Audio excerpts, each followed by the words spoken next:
Welcome to ఆర్టేట్ Telugu news. Asifabad police స్టేషన్లో SI Rajalakshmi 25,000 లంచం తీసుకుంటుండగా పట్టుకున్న ఏసీపీ డీఎస్పీ రమణ. ఆసిఫాబాద్ అవుట్స్కట్స్లోని బూరుగుడ దగ్గర ఒక యాక్సిడెంట్ జరిగింది.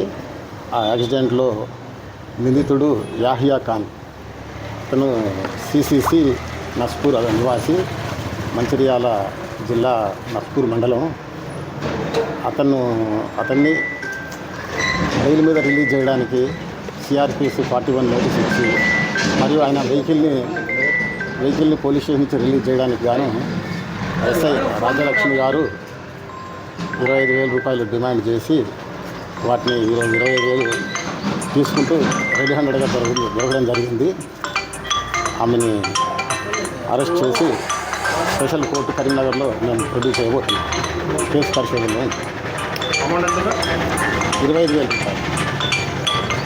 రూపాయలు తీసుకుంటూ రెడ్ హ్యాండెడ్గా దొరికింది. పోలీస్ స్టేషన్ ఆసిఫాబాద్లోనే ఆమెను రెడ్ హ్యాండెడ్ పట్టుకోవడం జరిగింది.